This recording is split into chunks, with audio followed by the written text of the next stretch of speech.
E aí, galera, beleza? Tá aí, ó, amortecedorzinho dianteiro, tá? Sorento, Santa Fé. Beleza? Já fizemos uma manutenção nele, ó, tá? Já vai pro acabamento da solda. Trampinho feito, tá? Se que tiver uma Santa Fé, uma Sorento, tiver ouvindo algum barulho, leva-mo no mecânico, pede para dar uma verificada, que esse amortecedor também, para mim, aparece bastante manutenção deles, devido à folga na haste, a válvula dele não segura legal a pressão, né?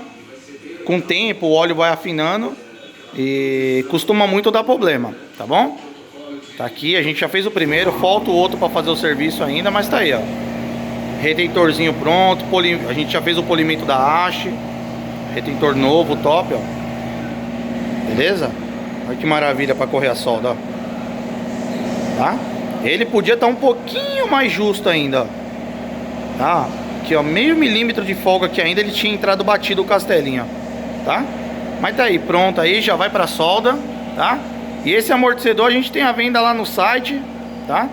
Mas a gente vai ver se cria uma conta também no Mercado Livre aí, tá?